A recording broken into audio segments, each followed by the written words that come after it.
Sejam bem-vindos, meus jovens. A aula de hoje é sobre aspergilose. Jeidson, nunca vi uma na vida. Será que isso existe? É óbvio que existe. Você provavelmente aí está dando uma fungada no aspergillus. E quem trabalha em UTI vai se deparar ou pode se deparar com essa situação, principalmente paciente com neutropenia febril, paciente que tem neoplasias hematológicas. Meu amigo, isso daí pode acontecer e é subdiagnosticado, tá? A gente vai ver aqui as condições que podem contribuir para a aspergilose, como é que vai tratar, formas de aspergilose. E não pense que isso é incomum, não. A aspergilose está em muitos locais. Você aí, como eu disse, provavelmente está dando uma fungadinha e não está se apercebendo. Então, simbora, vamos ao trabalho. Olha só, a aspergilose é o seguinte, ele é um fungo, tá? Um aspergilo é um fungo. Eu só botei aqui alguns tipos de fungos, como por exemplo, só para que vocês tenham ideia, né? Existem fungos que são leveduras, né? Como a cândida, criptococo, e existem fungos que são chamados de filamentosos, né? Os famosos mofos, aquele que muitas vezes dá em ambientes muito mais úmidos e até quentes, como pode ser, por exemplo, um banheiro.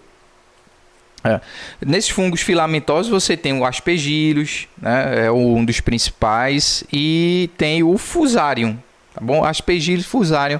Então, fungo pode ser levedura. Quem é o maior representante da levedura é a cândida, a famosa cândida. Nós temos aulas sobre candidíase, né? Tem o criptococo, fungo filamentoso, você tem aí top de linha o aspergillus, e o dimórfico são aqueles que podem ser ora levedura, ora mofo. Você tem aí, pode ter um histoplasma, um paracoco. Mas bem, como eu disse, o paciente pode ter contato com aspergillus, tá? A gente tem contato com isso daí, mas não é todo mundo que vai adquirir esse negócio. Muitas vezes é o paciente imunocomprometido, apesar de que existe uma forma que pode dar mais em imunocompetente, que é a famosa que acontece a famosa bola fúngica. Já lhe adiantando, não sei se você já ouviu falar nesse termo bola fúngica, mas bola fúngica não é sinônimo de aspergilose invasiva, não é não, tá? A gente vai ver aqui o que é aspergilose invasiva. Mas bem, eu queria me concentrar, na verdade, com vocês. Eram duas formas, uma que é chamada de ABPA, isso é uma sigla tanto em inglês como em português, que é a aspergilose broncopulmonar alérgica, e a aspergilose invasiva. Essa ABPA, a broncopulmonar alérgica, significa dizer que o paciente ele tem uma hipersensibilidade diante do aspergillus, diante do fungo. E não, o cara não quer dizer que o cara é imunocomprometido. Os pacientes em que a gente mais vai ver isso acontecendo são os pacientes asmáticos e quem tem fibrose cística. Eles desenvolvem uma reação de hipersensibilidade àquele fungo. Por que eu digo asmático? Porque isso muitas vezes se traduz naquele paciente que tem asma, uma asma de difícil controle, não está melhorando de jeito nenhum. Aí tem alguém que assiste essa aula, tem uma brilhante ideia de pensar em, por exemplo, ABPA, né? Aspergilose broncopulmonar alérgica. Olha, será que não é uma BPA? Tem outra causa também dessas asmas de difícil controle? Tem a granulomatose com poliangeite alérgica, né? Famosa antiga chamada síndrome de Churg-Strauss. Mas bem, isso aí já é uma vasculite, o paciente pode ter artralgia, eosinofilia, essas asmas de difícil controle, né? Pode eventualmente ter algumas lesões de pele, mas é só para você se lembrar desse diagnóstico diferencial, paciente asmático, você já está otimizando medicação aí, o camarada não está melhorando de jeito nenhum. Bem, você pode pensar pode ficar o alerta de ABPA, aspergilose broncopulmonar alérgica. Cara, como todos nós temos contato com esse bendito funguinho, isso aí acaba causando uma hipersensibilidade a esse fungo e você tem que demonstrar. Para você pensar isso, você tem que demonstrar que existe essa hipersensibilidade, tá? Como é que a gente vai demonstrar isso daí?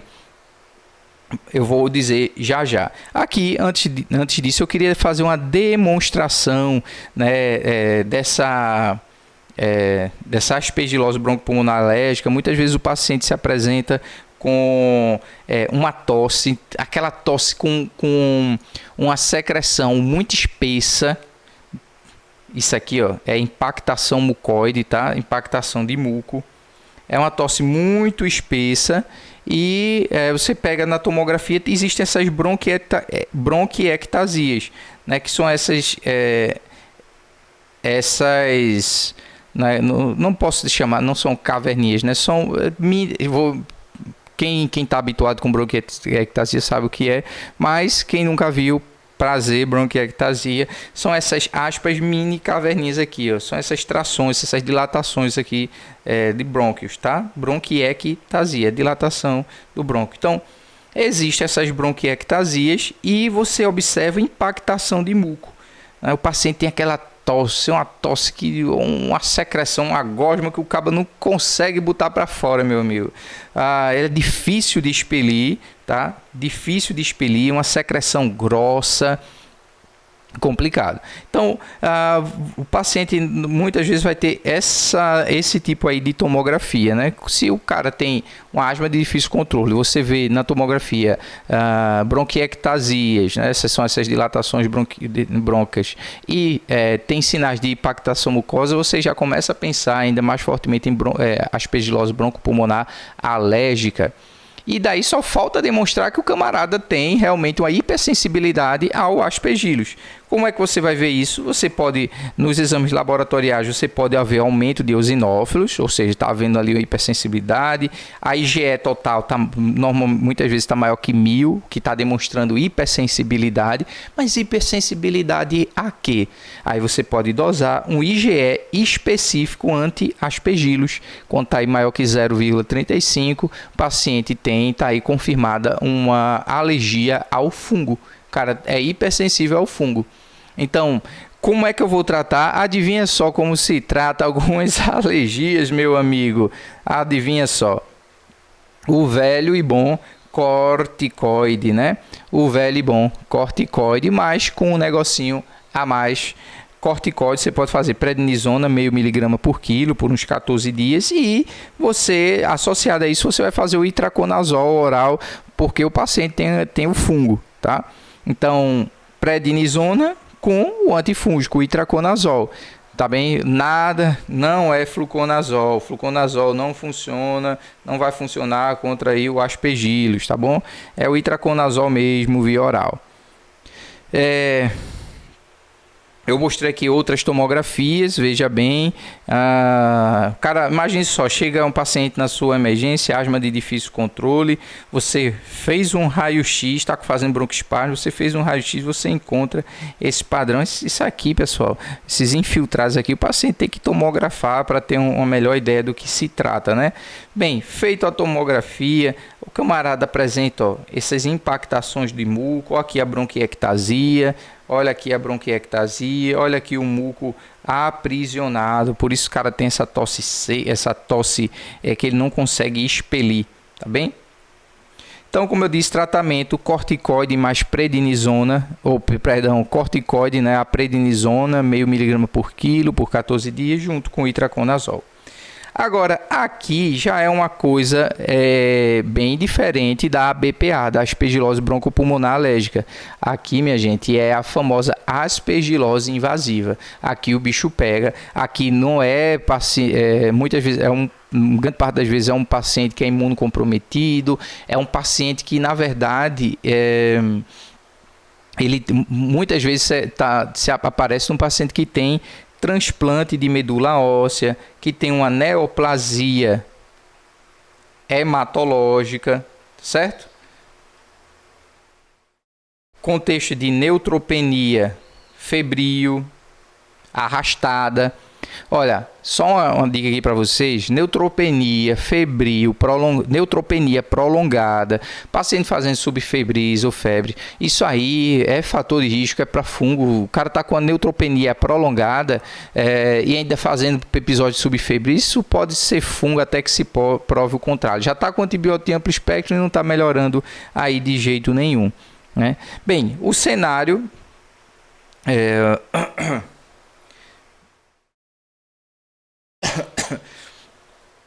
se o paciente está fazendo uma infecção, né? Você, como ele colocou antibiótico no contexto de neutropenia, é óbvio que o paciente que está neutropênico, às vezes ele pode ter uma invasão de medula óssea e está fazendo febre somente por questão tumoral mesmo, tá?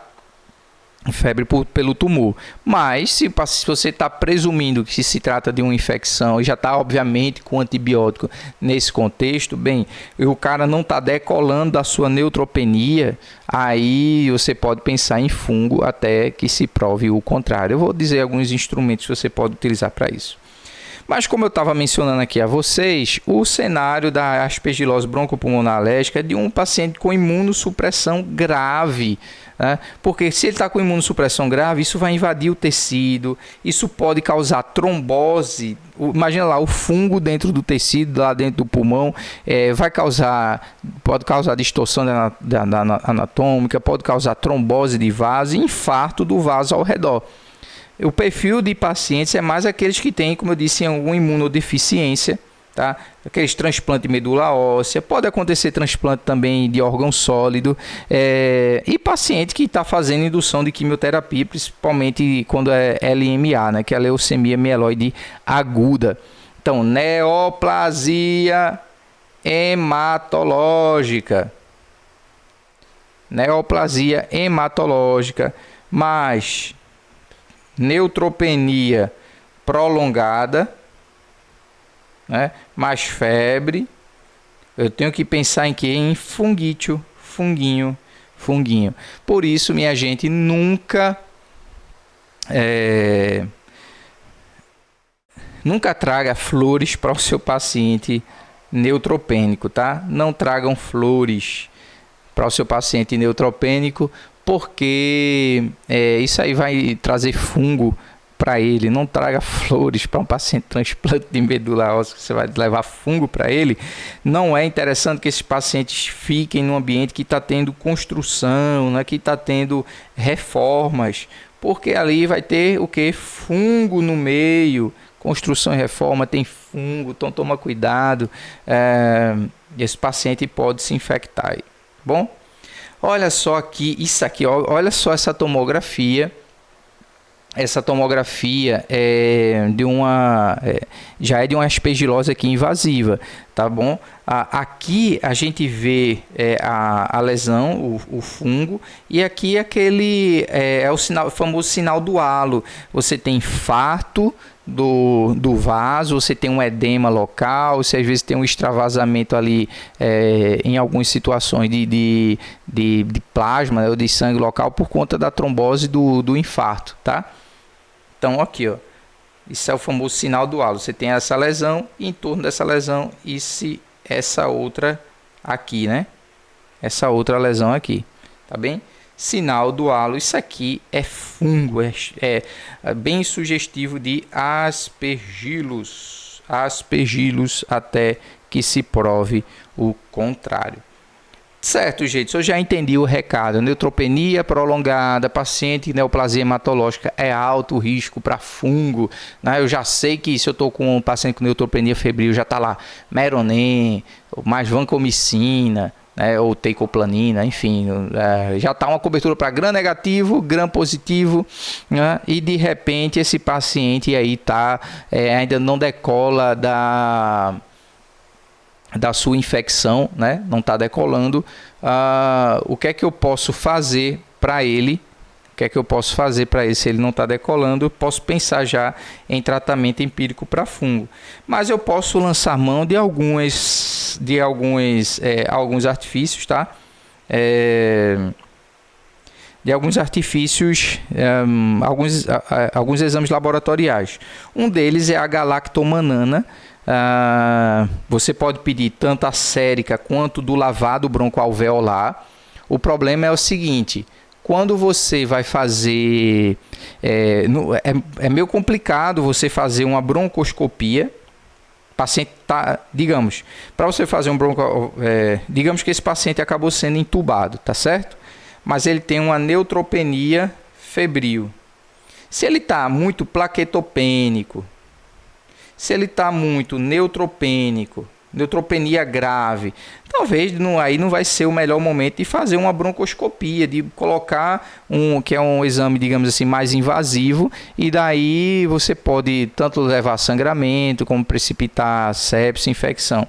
E também não vai dar para fazer uma broncoscopia se o paciente tiver em altos parâmetros na ventilação mecânica, com a FI muito alta, com a PIP mais alta, porque a PIP mais alta, no momento que você vai botar o broncoscópio ali no paciente, né, para acessar a via aérea, você vai despressurizar. E às vezes o paciente não pode não tolerar essa despressurização.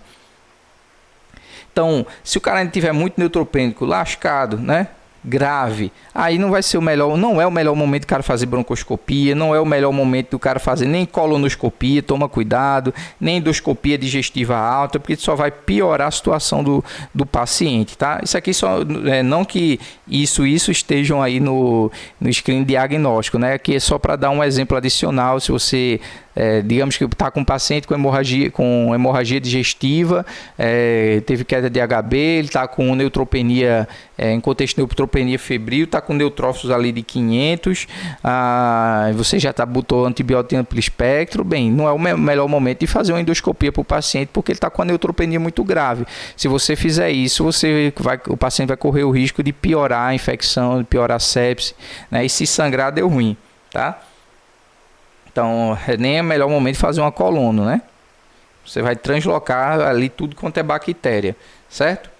Então, mas se o cara tiver mais de boa, leucócito mais alto, tiver em ascensão, tiver em curva de melhora clínica, você for optar por uma broncoscopia, bem, você pode pedir nessa broncoscopia, né? Esse paciente vai fazer, obviamente, pesquisa de germes piogênicos, né, como no caso de bactérias, fazer pesquisa de tuberculose, que são as micobactérias, e as micobactérias atípicas, né? Tanto na TB quanto as atípicas. E pesquisa, obviamente, para fungo. Na pesquisa para fungo, você pode ter a cultura e pode ter também o que? A galactomanana. Né? Normalmente do lavado broncoalveolar, o ponto de corte dele é um pouquinho maior, em torno de 1 ou um pouco mais do que 1, e o sérico em geral é em torno de meio para poder dar positivo, tá bem? Às vezes, tem pacientes que tem neutropenia, e durante o seu curso da neutropenia, você pode estar achando estranho, querendo ver se o cara tem ali lesão fúngica, você pode estar pedindo aí a galactomanana desse paciente, tá? Se ela vier positiva durante esse período da neutropenia, o paciente, mesmo ele pode ter até fungo, se ele tiver essa galactomanana positiva durante o período da neutropenia, mesmo sem ter nada no pulmão, bem, esse paciente, é melhor você tratar para fungo, tá? Porque às vezes o paciente tem tão baixa imunidade, então a imunidade dele está tão baixa que não tem neutrófilo suficiente para formar lesão pulmonar, para formar consolidação pulmonar. E depois o negócio só vai aparecer depois no curso da melhora aí da neutropenia. Então, se o cara já tem, você já está com um paciente com neoplasia hematológica, né? Principalmente naqueles pacientes que obviamente esses pacientes normalmente são já acompanhados. E daí chegou para você, tem histórico de neutropenias prévias. Se esse paciente já tem histórico, toda vez durante uma QT faz uma neutropenia, começa a fazer febre, esse paciente tem maior risco de lesão por fungo. Então, você está nesse cenário aí, você já pode começar a solicitar as galactomananas desse paciente. Quando se veio positivo, mesmo você ter lesão no pulmão, é melhor você tratar, porque aí vai aparecer um aspergillus ou outro fungo no curso aí da sua investigação. Então, mais uma vez, você pode lançar a mão da galactomanana nos pacientes, se você quiser, nos pacientes com neutropenia febril, tá? E ficar seriando essa galactomanana, mesmo sem ter lesão pulmonar, certo? Porque se o camarada positivou a galactomanana, é sinal que ele teve contato com fungo. E se ele está neutropênico ainda, persistentemente neutropênico, não está melhorando, mesmo com o uso das medicações, né, e tudo mais, é sinal que ele pode ter aí fungo. E daí você vai fazer o tratamento desse paciente, tá bem? Mesmo sem lesão pulmonar. Mesmo sem aquele sinal do halo, enfim, mesmo sem isso daí, certo? É melhor você tratar. Existe também um outro exame que é chamada beta-D-glucana, só que ela é mais cara, tá? O real aqui é mais carinho do que a galactomanana, e muitas vezes não está disponível para todo canto, às vezes é só tem um fabricador aí, o único que acaba fazendo...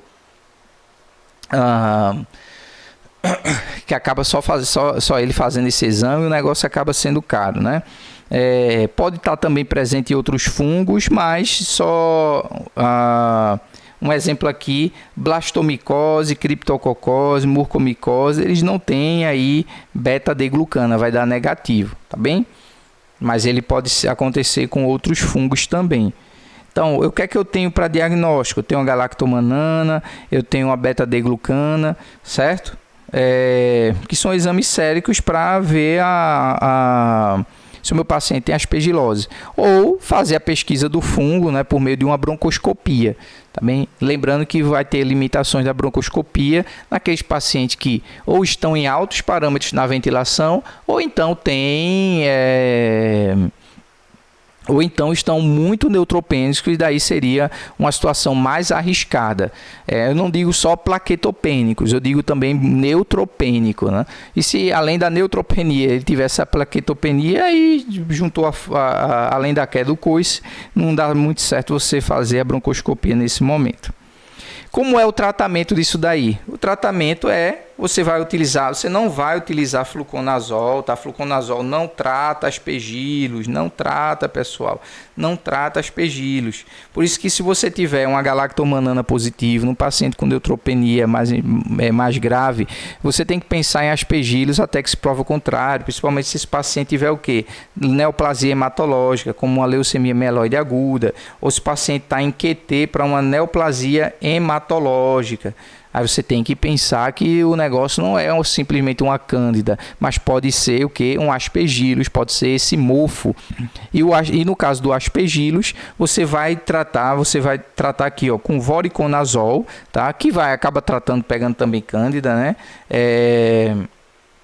Voriconazol também é uma droga mais cara, uma droga não tão disponível assim em ambiente do SUS, e tem as equinocandinas. Só que se não faça monoterapia com equinocandina, porque está mais associada à falha. Você pode até juntar os dois, tá? O voriconazol com a equinocandina, como por exemplo caspofungina, micafungina, são dois exemplos de equinocandinas. Então, como é que eu posso fazer o meu tratamento do meu paciente? Eu posso pegar o voriconazol nos casos mais graves. Eu posso juntar os dois, o voriconazol com equinocandina. Ou então, se eu não tenho ainda, se eu só tenho uma galactomanana positiva, ou se eu estou presumindo que o paciente possa ter possa ter uma lesão fúngica e eu não sei ainda se é aspergillus, bem, nesse contexto eu posso entrar com a droga que acaba pegando os dois, como tanto aspergillus quanto outros tipos de fungo, que é a anfotericina lipossomal, o Ambisome. Eu posso usar a anfotericina lipossomal e o voriconazol. E aí porque é o seguinte, porque essa dupla, né? Quando o voriconazol precisa atingir um nível sérico bom, e você teria que dosar esse nível sérico. Então, se eu posso utilizar a anfotericina junto com o fluconazol e mantendo esses dois até que o nível sérico do voriconazol esteja bom, aí eu vou lá e tiro a anfotericina, certo? Imagina só, se tu tem um paciente tá grave, neutropenia prolongada, febre. Contexto de neoplasia hematológica, certo? Neoplasia hematológica. O que é que eu posso fazer para esse meu paciente? Eu estou suspeitando de fungo pela persistência da neutropenia, pela febre ou pela persistência desses subfebris, a despeito de antibiótico de amplo espectro, ou seja, cobrindo gram positivo e cobrindo gram negativo também. O que é que eu posso fazer para esse meu paciente? Estou suspeitando de fungo, sai uma galactomanana positiva. Será que isso não é aspergillus? Ora, eu posso entrar com Anfo-B, até porque, no caso, o ambisome, junto com o voriconazol, certo? Essa Anfo-B vai tratar tanto o aspergillus quanto outros fungos, ok? E o voriconazol vai ajudar muito bem aí, tanto cândida quanto ajuda também no tratamento, vai tratar também a aspergilose. Bem, no momento em que eu comecei isso daí, estou mais certo que seja eu estou atingindo um bom nível sérico de voriconazol, né? E eu tenho minha impressão maior é de que seja por aspergillus mesmo, surge um sinal do halo e tudo mais. Ora, eu posso ir, assim que o nível sérico do voriconazol estiver ok, eu vou lá e tiro a Anfo-B, a anfotericina B, né? Porque eu já estou tratando adequadamente esse paciente. Ou então eu posso começar um voriconazol com a equinocandina, certo? A vantagem é que a Anfo-B vai pegar vários tipos de fungo, né? Mas a droga de escolha aí seria, no caso do aspergillus, seria o cetoconazol. Ok. Bem, e uma coisa importante, às vezes o paciente que tem, para a gente já finalizando, o paciente que tem aspergillus, ele pode precisar de ressecção cirúrgica para isso daí. Às vezes você tratou, ficou lá uma grande área de necrose, você fez uma tomografia de controle, está vendo uma grande área de necrose, né? No lugar ali do tratamento do fungo, essa área de necrose pode ser, se não tratou adequadamente, isso pode ser um ponto mais tanto no momento quanto mais à frente, para o quê?